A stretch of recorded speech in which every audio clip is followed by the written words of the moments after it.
Hello, my name is Connor Jackman, and today I'm here to talk to you about the art of world building. World building is an art form that you can see in almost any piece of media at any time, in any place. Any book, any movie, any TV show. World building is a part of it in some aspect, and getting it right is not tricky, but a lot of people don't. And like having good world building is where a lot of content comes in, where like people either love or hate your stuff because of how good your world is, whether they know it or not, right? So, like, take for example Star Wars. Star Wars is a huge, big, like top of the notch soap opera that everyone knows and everyone loves to some extent. And what a main draw of Star Wars is the fact that it's an entire other like world. It's an entire galaxy somewhere far, far away, right? And you have Tatooine, you have the Galactic Empire, you have all these places that are fictional, separate from Earth or whatever we want to call it, and they have their own stories and histories and lore, so to speak, that help you understand and put yourself in that reality. And that ends up helping a lot. And other things like even realistic stories. Any story has a world, so every story has world building.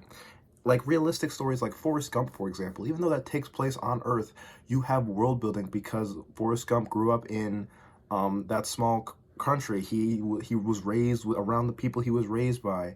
You know, he was bullied by the same people in that same place. So like that area, that setting has emotion behind it. It is a part of the story. So when you keep things like uh, houses, neighborhoods, cities in the background, you end up hurting your story in some way, shape, or form. Um, like, it's very easy to do, and yet it's very easy to screw up at the same time because all world building needs is for whatever you make to make sense. For example, if you want to build, if you want to create a castle for your story somewhere. Like you want a story where a is living in a castle, and the castle flies. That's okay. That castle can fly, sure. All you need to answer is how can it fly? And it can be something crazy like the castle has wings. Okay, now it can fly. Makes perfect sense. In whatever story you want, that is how it works. The castle can fly. Or it has crystals under it, and that makes the castle float. You know, if you just say the castle flies and you never explain it, it's going to leave people confused. It's going to leave plot holes in your story that don't add up to anything. And overall, it's unsatisfying for the idea of the flying castle to not have any history behind it.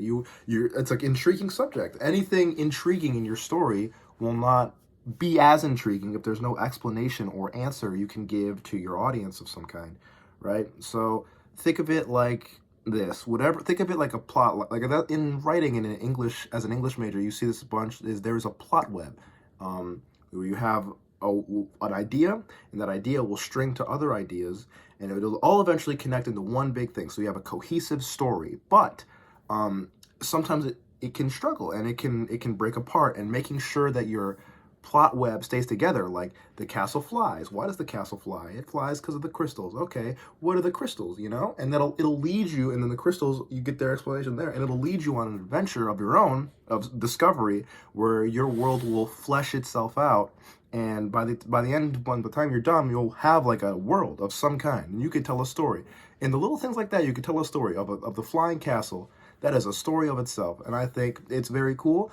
And it's something that readers, writers, and creators of any kind should pay more attention to if they want to make a story. That's all. Bye.